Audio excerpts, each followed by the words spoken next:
Yes, we are connected here. आज अपन बात करेंगे क्लास 10th एक्सरसाइज फर्स्ट वास्तविक संख्या। वास्तविक संख्या को अपन बोलते हैं रियल नंबर। रियल नंबर क्या होता है? रियल अपने पास होता है, एक परिमेय संख्या होती है, परिमेय संख्या और अपरिमेय संख्या।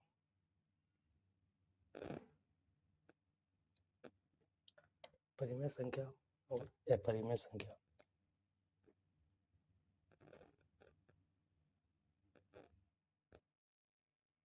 दोनों को मिलाकर अगर अपन परिमेय संख्या और अपरिमेय संख्या दोनों को मिला दें तो इनको अपन बोलते हैं वास्तविक संख्या। परिमेय संख्या क्या होती है? परिमेय संख्या में होता है p बटा q प्रकार की जितनी भी संख्या होती है वो सारी परिमेय संख्या होती है। और यहाँ पर q 0 के बराबर नहीं होना चाहिए। अपन बोलते हैं कि q 0 के बराबर नहीं होना चाहिए। परिमेय संख्या की अगर अपन बात करें, परिमेय संख्या होती है p बटा q प्रकार की, यहाँ q 0 के बराबर नहीं होगा। जैसे अगर अपन कोई संख्या लिखे 2/3 तो अपन बोल सकते हैं कि ये क्या है? एक परिमेय संख्या है। ये क्या है? एक परिमेय संख्या है। ठीक है।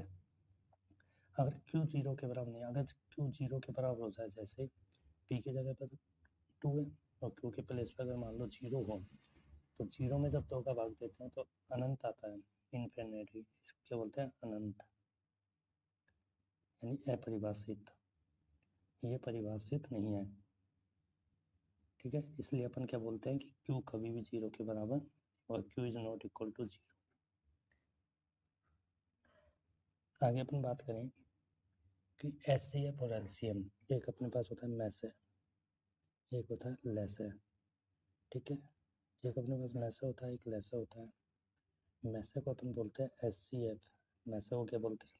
HCF। लेसे को बोलते हैं LCM। लेसे क्या बोलते हैं? LCM। अगर अपने पास कोई दो संख्या है, जैसे पहली संख्या हो गई 16, दूसरी हो गई 18, अगर अपन इन दोनों संख्याओं का HCF निकालें तो HCF कैसे निकालते हैं? पहले 16 के गुणनखंड करेंगे 2, 8, फिर 2 का भाग देंगे 4 बार गया, फिर 2 का भाग देंगे 4 में 2 बार गया, फिर 2 का भाग देंगे 1 बार।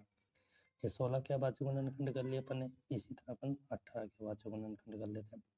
18 में 2 का भाग देंगे 9 बार गया, 9 में 3 का भाग देंगे 3 बार गया, फिर 3 का भाग देंगे 1 बार गया। ठीक है, चूँकि अपन निकाल रहे हैं HCF, तो HCF में क्या होता है? HCF में क्या होता है कि जो दोनों में मिल रही है संख्या, जैसे इसमें 2 है, इसमें भी 2 है, ठीक है, और कुछ नहीं मिल रहा ना, तो इसका HCF जो आया इस संख्या का वो क्या आया? 2।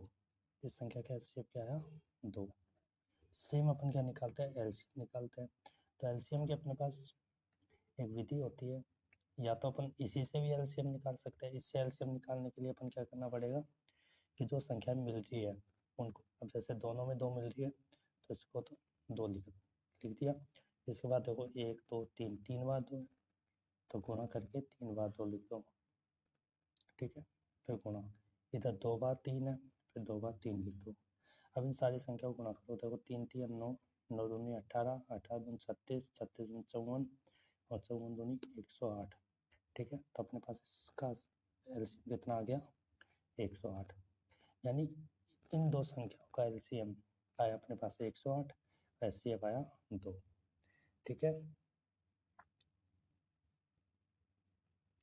सॉरी गुणा करो, 3 3 9, 9 दूनी 18, 18 दूनी 36, 36 दूनी 72 और 72 दूनी होता है 144। एलसीएम क्या है इनका? एलसीएम क्या है इनका? 144। एलसीएम क्या आया? 144। अब एलसीएम आया अपने पास 144। एलसीएम अपने पास कितना आया? एलसीएम आया अपने पास 144। ऐसे अपने पास आया 2, और जो संख्याएं थी, एक थी 16, दूसरी क्या थी? 18। दो संख्याएं थी, दोनों का एचसीएफ 2 आ गया, एलसीएम कितना आ गया? 144। अब लॉजिक ये है कि यहाँ दो संख्याओं का जो गुणनखंड है, अपन लिख देंगे कि दो संख्याओं का गुणनखंड बराबर होता है किसके? दोनों संख्याओं के गुणनखंड के। अगर अपन इन दोनों संख्याओं 16 और 18 को गुणा करें गुणा करके देखो क्या आता है। गुणा करो 16 18 को, 8 से 48, 4 8 4 12, 6 और 1 कितना आता है 8 8 288 कितना आता है। दोनों संख्याओं के यदि अपन गुणा करें 16 और 18 को क्या आता है 288। अब इसी तरह यदि अपन इन दोनों एलसीएम और एचसीएफ इन दोनों को भी गुणा करें, यानी कि 144 को गुणा करें 2 से, तो भी अपने पास क्या था 288। जब दोनों संख्या को गुणा किया तो भी 288 आया, जब एचसीएफ और एलसीएम को गुणा किया तो भी 288 आया। इसलिए अपन कहते हैं कि दो संख्याओं का गुणनफल यानी कि ए गुणा बी ये बराबर होता है किसके, उन संख्याओं के एचसीएफ गुणा एलसीएम के। इस एक्सरसाइज का इम्पोर्टेंट जो पार्ट है ये हर बार एग्जाम में पूछा जाता है। आई होप अच्छे से समझ पाए होगे। तो अपन अगर बातें करें तो इसमें इम्पोर्टेंट टॉपिक एक तो अभाज्य गुणनखंड है, अभाज्य गुणनखंड एक ये फॉर्मूला है, ठीक है। बस इसके अलावा कुछ भी इसमें इम्पोर्टेंट नहीं है, 2 चीज़ें पढ़ लेना एग्जाम के बेसिस पे।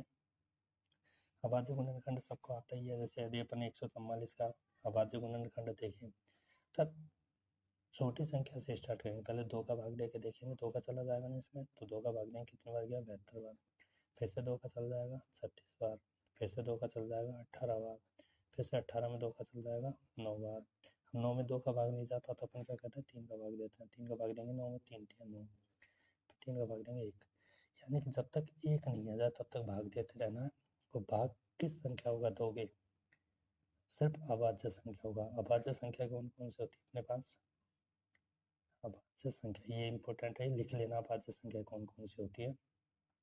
तो सबसे छोटी अभाज्य संख्या होती है 2, फिर 3, फिर 5, 4 इसलिए नहीं होती क्योंकि 4 में तो 2 का भाग जाता है। अभाज्य संख्या है वो संख्या होती है जिसमें केवल और केवल खुद का भाग जाए और 1 का भाग जाए। तो अभाज्य संख्या होगी 2 3 5 7 11 13, 15 नहीं होता, 15 में 3 का भी जाता है 5 का भी जाता है, 17 19 ऐसे क्या होते हैं अभाज्य संख्या होती है। तो सारी लिख लेना अभाज्य संख्या है, ठीक है। 1 से 100 तक की अगर अपनी गिनतियों की बात करें तो इसमें अभाज्य संख्या होती है 25, टोटल 25 अभाज्य संख्या होती है 1 से 100 तक।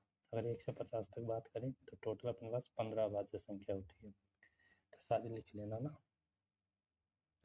आई होप सारा कुछ समझ पाए होगे। धन्यवाद।